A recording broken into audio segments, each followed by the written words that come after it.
So Liverpool's pre-season has concluded with 2 victories over Athletic Club today at Anfield. And there's a lot of things to talk about because we've got obviously new signings and we've got some youngsters coming through that have absolutely stolen the show during this pre-season. And I can't sit here and not mention Rio Ngamoura and what just an incredible talent he is.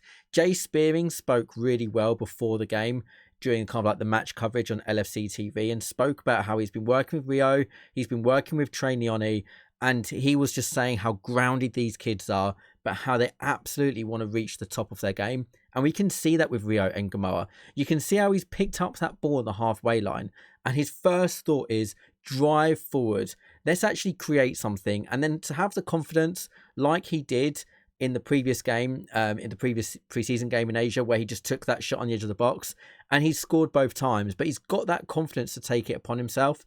I think it's really exciting in kind of like the era of systems and players fit in a certain mold, that he has got the confidence to actually say, do you know what? I'm going to take on my player every single time I get the ball. I'm going to look to be positive. I'm going to look to be attacking, which we've seen so many players that are creative kind of been nullified because of the system. And with Rio, it's raw, it's fresh, he's exciting. You can see how Anfield has got a buzz whenever he gets on the ball. And I definitely think he's going to be a player that we see more and more being used as the season goes on. He's going to be turning 17 shortly. Like the old saying goes, if they're good enough, then they're old enough. And I certainly think with Rio Ngamoura, that is definitely the case. And with Trainioni, the way that he actually played centre-back today, filling in, with squad depth, which I will get onto in just a moment about squad depth, which I'm concerned about. But the fact he played centre-back, normally playing in the middle of the park in midfield, and he just seemed like he belongs there. Amazing quality. And again, he looks like he's got his head screwed on to proper set of shoulders where he's going to be making good decisions as he moves forward because he's putting his career first. And you can see that with Trainioni. He's got the right attitude.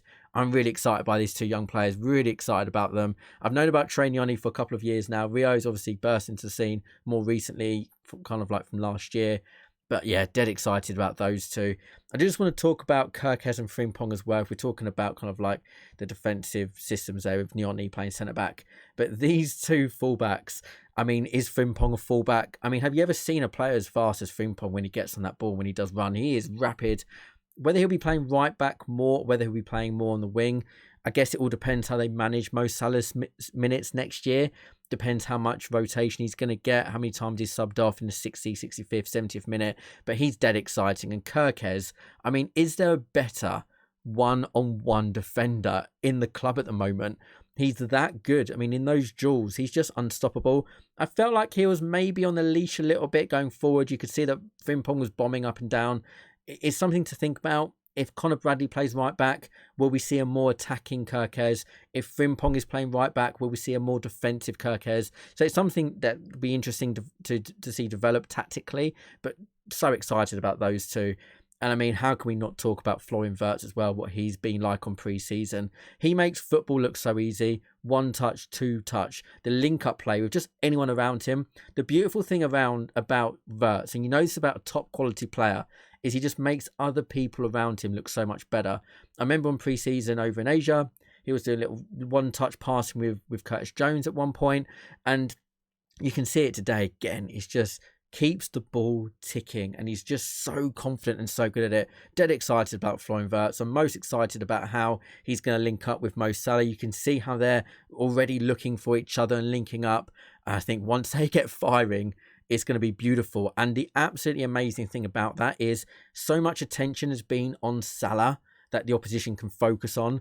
Now they've got Wirtz to think about. Now they've got other players as well, which will take that attention away from Salah, which will give him more space. It'll give Wirtz more space. It'll give Ekitike more space if he's playing as a 9, or if we bring in Alexander Isak. You never know what's going to happen there. That's the beautiful thing about having such incredible, just an enormous amount of talent, is that it makes it easier for other players because there's less attention from the opposition. And you can certainly see that with the way that Salah and Wirtz are looking for each other. It's really exciting. You saw that again today. He just makes the game look so simple. I mean, I was excited before, I was excited when he did sign. Now I've seen him in a Liverpool shirt. My expectation is up here. I cannot wait. And a player that I would say I wasn't too excited about, wasn't bothered about, was Ekitike. But again, there were flashes today that there's an exciting young player there, something that's completely different to what we've got at the club already. And I feel a bit sorry for Ekitike, because in any other season, when you sign a player for 80 million or however many millions it was, obviously there's going to be kind of like a bit of a tension there. And it seems like because he was signed when we were on tour, you didn't get the same kind of like media press release, wasn't as much things going on X, on Twitter, with the announcement like there was with Florian Wirtz, Frimpong Kerkez. You kind of like felt a bit rushed in that sense, because obviously the team was in Asia and so was the media team. But then there's all this talk about Isaac, and it feels like a lot of attention's been taken away from Ekitike, which actually could be a good thing, because he is young. He has got a big price tag on his shoulders. We saw what that happened to Darwin Núñez when there was all that comparison with Haaland when they both signed for City and Liverpool at the same time. He doesn't really have that on his shoulders at the moment, especially if we do get Isaac, or if we do get another attacking player. Maybe the pressure will be off him. He seemed to play with a lot of freedom today and a lot of creativity. Really excited by him. Just overall, lots of positives from this pre-season and from looking at how the new signings are bedding in. My only concern and niggle is the fact that we are so light at centre-back. I mean, the fact that we played that first game with Trey Nioni and Andy Robertson centre-back, and then the second game we've got Endo and Konate. I mean, I know Van Dijk will normally be there, but our actual squad depth is Joe Gomez at the moment. We don't have another centre-back coming through. We haven't got another centre-back in the club. We've got rid of Jarell Kwanzaa, which I do feel like, I know we got a great price. I really liked Jarell Kwanzaa. I would have liked him to have another season, but I do understand the reason why he moved. I do just feel that's a major concern. I feel like we're set everywhere else. I am just massively concerned with the centre-back not partnership, but the vulnerability we are with Konate, who last year was like his first injury-free kind of season, and Van Dijk. We've got effectively two centre-backs, because can we rely on Joe Gomez?